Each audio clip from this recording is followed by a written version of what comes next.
اعوذ باللہ من الشیطان الرجیم بسم اللہ الرحمن الرحیم۔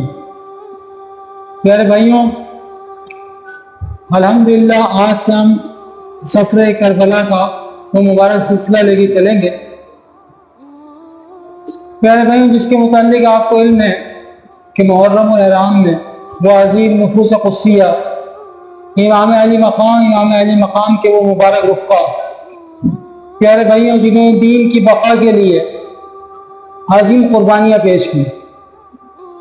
پیارے بھائیوں، کربلا کے واقعے کا سبب بننے والی بہت ساری چیزیں جس کے متعلق آپ یقیناً سنتے رہے ہوں گے، ہم ان ساری چیزوں کو بھی چھوڑ کے پیارے بھائیوں جو آغاز کریں گے اس سفر کا، وہ اس واقعے سے ہے کہ حضرت امیر معاویہ رضی اللہ تعالیٰ کا وصال 60 ہجری 22 رجب المرجب سیدنا امیر معاویہ رضی اللہ تعالیٰ وصال فرما گئے۔ آپ کا وصال فرمانا تھا کہ آپ کا بیٹا یزید تخت نشین ہو گیا۔ یزید جب تخت نشین ہوا تو اس کو فکر لاحق ہوئی اپنی ریاست کو مستحکم کرنے کی اور ریاست کو مضبوط کرنے کی۔ تو اس نے سب سے پہلے سوچا ریاست کو مستحکم اور مضبوط کرنے کے لیے جو عوامل ہیں، جو ضروریات ہیں، وہ پوری کرو۔ تو اس نے سب سے زیادہ انہی چیزوں پر توجہ دی اور ریاست کو غیر مستحکم کر دینے والی وہ شخصیات، جو ان عظیم شخصیات صحابہ علیہ رضوان جو یزید کے خلاف تھے، ان میں سے 3 شخصیات ایسی تھیں جس سے ان کو بہت زیادہ یزید کو خطرہ تھا۔ ان شخصیات میں حضرت امام حسین، عبداللہ بن زبیر، عبداللہ بن عمر رضی اللہ تعالیٰ عنہ، یہ وہ شخصیات تھیں جنہوں نے یزید کی بیعت امیر معاویہ کے زمانے میں بھی پیارے بھائیوں ہرگز نہیں کی۔ یزید کی بیعت کے لیے جو امیر معاویہ رضی اللہ کے زمانے میں کہا گیا تو انہوں نے انکار کر دیا، انہوں نے اس وقت بھی انکار کر دیا تھا۔ اب اس کو خطرہ تھا کہ کسی بھی طریقے سے ایسا کروں کہ میں ان 3 شخصیات کے اوپر کنٹرول حاصل کروں۔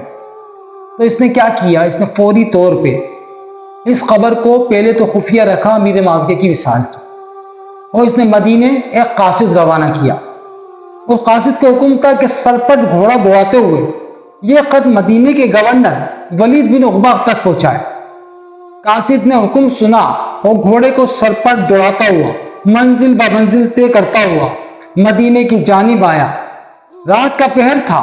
قاصد پہنچا، ولید بن عقبہ کو اٹھایا اور اس کو کہا کہ تمہارے لیے پیغام ہے امیر المومنین کا۔ جانتے ہو امیر معاویہ رضی اللہ تعالیٰ نے وصال فرما دیا۔ ولید نے جب سنا تو اس کو دھچکا لگا، کہا اب نئے جو امیر ہیں وہ ہیں یزید، انہوں نے آپ کو پیغام دیا ہے۔ جب اس نے پیغام پڑھا تو پیغام کچھ اس طرح تھا کہ جیسے ہی میرا یہ خط تمہیں ملے تم فوری طور پہ حسین ابن علی، عبداللہ بن زبیر، عبداللہ بن عمر، ان کو پکڑو اور ان سے میری بیعت طلب کرو۔ اگر یہ بیعت طلب یعنی کہ بیعت کر لیں تو ٹھیک ہے، اور اگر بیعت طلب کرنے پہ بیعت کرنے سے انکار کریں تو ان کو گرفتار کر لو ورنہ قتل کر دو، اور یاد رکھنا ہرگز نہیں چھوڑنا ان کو۔ جب اس نے یہ حکم نامہ پڑھا یہ پریشان ہو گیا، کیونکہ ولید بن عقبہ یہ محب اہل بیت بھی تھا اور اتنا تو جانتا تھا کہ امام علی مقام جیسی عظیم شخصیت، عبداللہ بن زبیر، عبداللہ بن عمر، یہ وہ عظیم شخصیات ہیں کہ کچھ بھی کر لیا جائے جانے تو دے دیں گے لیکن یزید کی بیعت نہیں کریں گے۔ سخت مشکل کے اندر یہ آ گیا، کیا کرے؟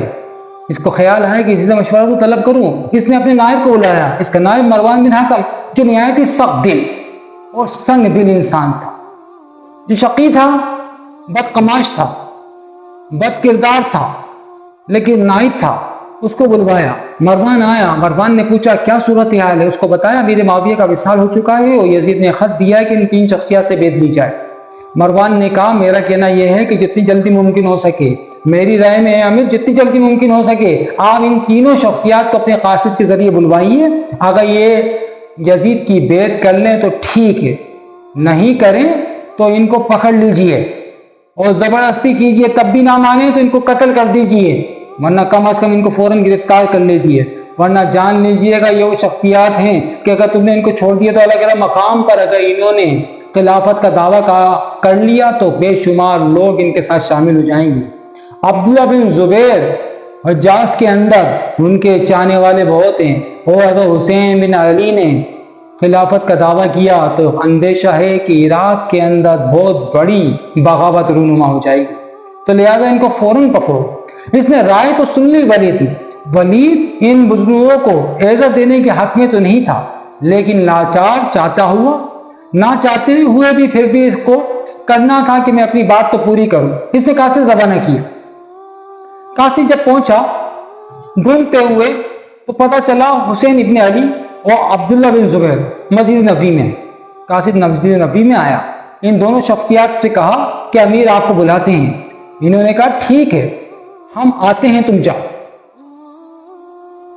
جب قاصد چلے گیا تو عبداللہ بن زبیر نے کہا بھائی مجھے اندیشہ ہے کہ ایسا نہ ہو کہ امیر معاویہ کا وصال ہو گیا۔ آپ نے فرمایا ٹھیک کہہ رہے ہیں، ابھی کچھ عرصے پہلے جو علالت کی خبر امیر معاویہ کی مشہور تھی کہ امیر معاویہ علیل ہیں، اندیشہ یہی ہے کہ وہ وصال فرما چکے ہیں اور یزید تخت نشین ہو چکا ہے، اور ان ایام میں ان لمحات میں امیر کسی سے نہیں ملتا، ان لمحات میں ہمیں بلایا جا رہا ہے تو یقیناً مقصد یہی ہے کچھ بھی کر کے ہم سے بیعت لی جائے۔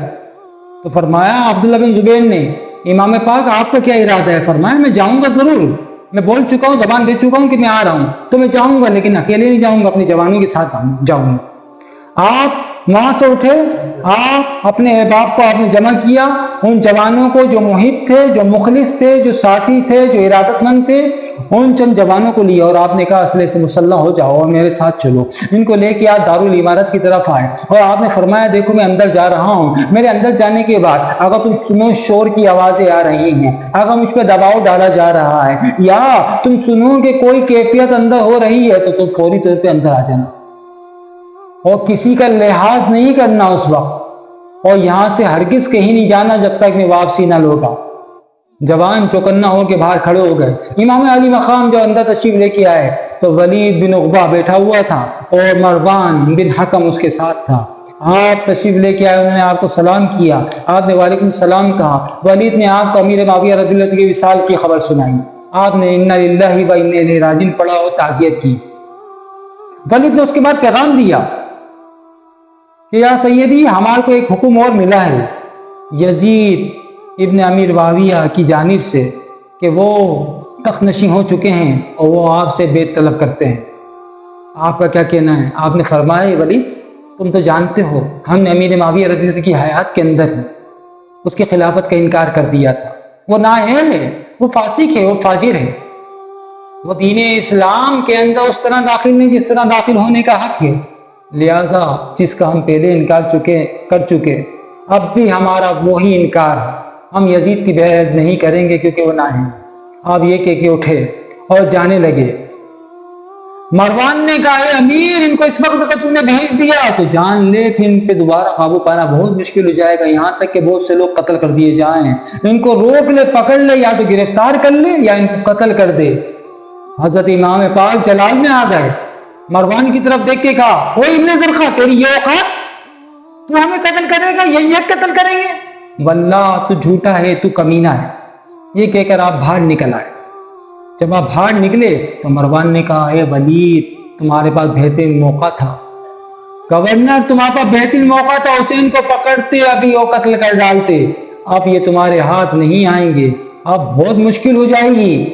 ولید برہم ہو گیا، کافی دیر سے برداشت کر رہا تھا، کہنے لگا اے مروان تجھے کیا ہو گیا؟ میں یزید کے خاطر، یزید کی حکومت کے خاطر، یزیدیت کے خاطر امام پاک کو تکلیف پہنچاؤں؟